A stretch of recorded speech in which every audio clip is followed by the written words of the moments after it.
because the left wing was already gone, 92% disapproving of the actions of Israel in Gaza. And our politicians already gave us the middle finger and said, no, we'll lose this election rather than defy Israel. We'll lose Michigan. We'll lose swing states. We don't care. We serve Israel loyally. Cenk Uygur exposes the lies about JFK, 9/11, and the Epstein files. Stop scrolling. This clip rips the cover off the establishment and refuses to play by their rules. Cenk holds nothing back on the narratives that the mainstream tries to push. If you want the raw truth without corporate spin, you need to be here. Smash that like, subscribe, and hit the bell to stay unfiltered and ready. Let's wake up. So a year ago this week, the new president, right after inauguration, issued an executive order declaring that all files related to the Kennedy assassination, MLK, and Bobby Kennedy's assassination had to be released.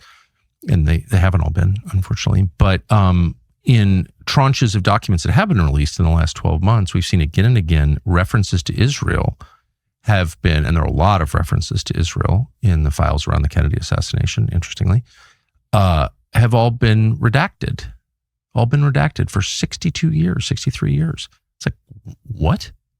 I don't understand. Like, why would that be? Why are there two monuments to Jim Angleton in Israel? The number 2 at CIA. I think it's all very, very odd. And you hear people complain about conspiracy theories, and I'm definitely against conspiratorial thinking because it drives you crazy.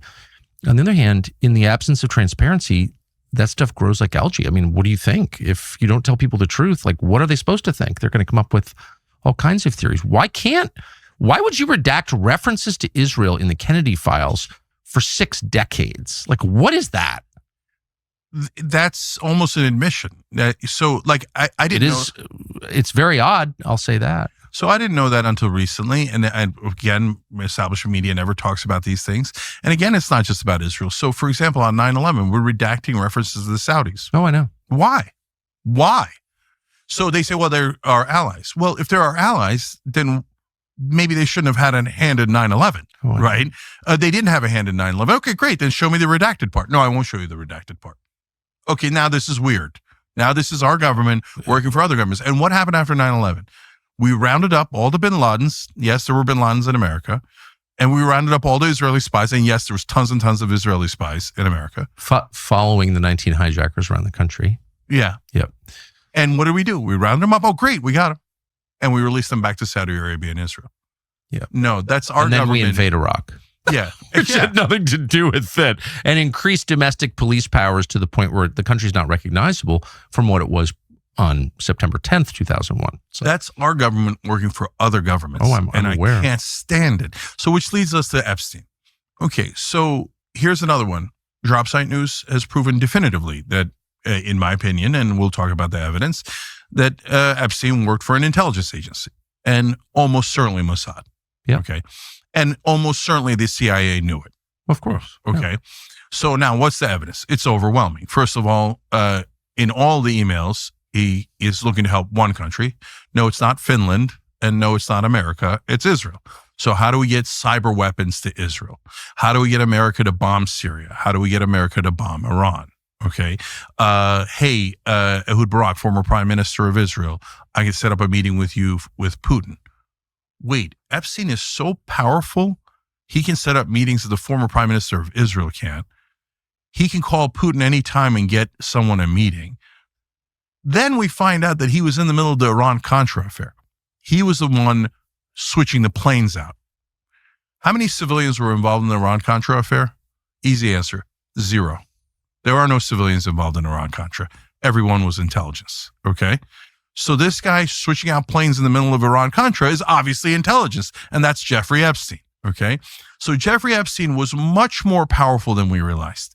He could set up a meeting with almost any world leader. He could get almost anyone into the White House. Again, Ehud Barak has trouble getting into the White House.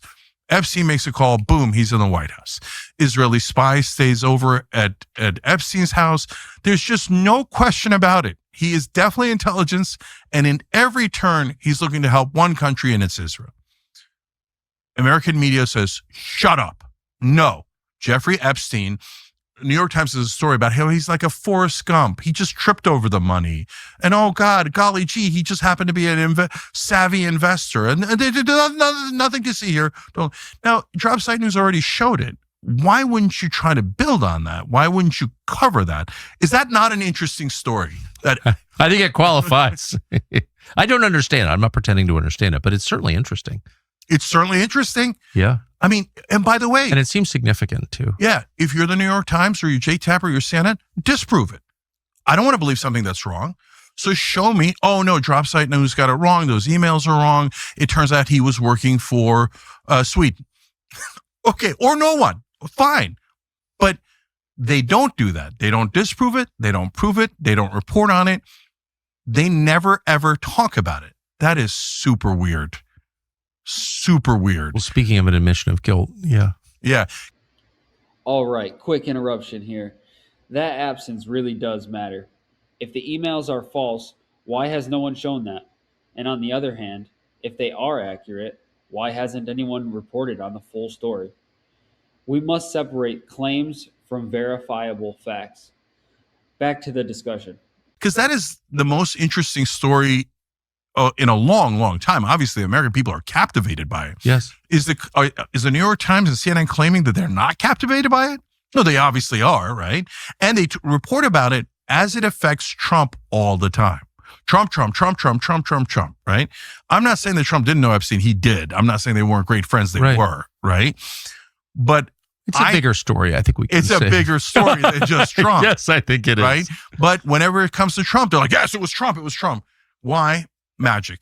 You don't want to have people look here. This is where the real action is. So get them to look here. Get them to look here. Yes, right? It's three-card Monty. Yes, it's all an illusion. Yes. So it's unconscionable not to talk about Epstein's connections to intelligence, including Mossad and including the CIA. For sure. And British intelligence and French. And what was this? I mean, you get the sense that it reveals the superstructure beneath.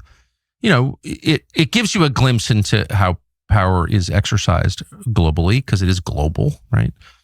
And there's so much that I know a lot about the Epstein story, and I'm still totally ignorant about what that was. I really don't understand it, but it's obvious it's a third rail for a reason. Yeah. Yeah. So that's why right now there's a bit of a revolution going on. Do you think there is? There is. Yeah. And so again, another reason why they hate you so much, because the left wing was already gone, 92% disapproving of the actions of Israel in Gaza. And our politicians already gave us the middle finger and said, no, we'll lose this election rather than defy Israel. We'll lose Michigan. We'll lose swing states. We don't care. We serve Israel loyally. Okay. Now there's a bunch of Democrats that are against that. Ro Khanna being the leading guy saying, no, I want to see the Epstein files. No, I think Palestine should exist. I don't know why everybody talks about Israel should be allowed to exist. Good news. They do. Right. And they have nukes and they have Iron Dome that nobody has. They're about as safe a country as you could find on planet Earth. No one else has Iron Dome. Only a handful of countries have nukes. They have a better military than the rest of the Middle East combined. They're perfectly safe. Then you say, okay, you're good. You exist. We're all in favor of that. Now Palestine should exist. They're like, how dare you anti-Semite? No. You're the bigot. You're the bigot saying that another people should not have freedom. They've kept those people enslaved, 5.5 million Palestinians, for 58 years. And then they brag, oh, Israel's the best democracy and the only democracy in the Middle East. Well, it's a democracy within Israel. It's a dictatorship within the occupied territories. What is happening in the occupied territories? There's a bit of a dictatorship now in mainland Israel for Israeli Jews, too. I mean, you're not welcome to, well, first of all, they try to keep people from leaving the country, of restricted freedom of movement.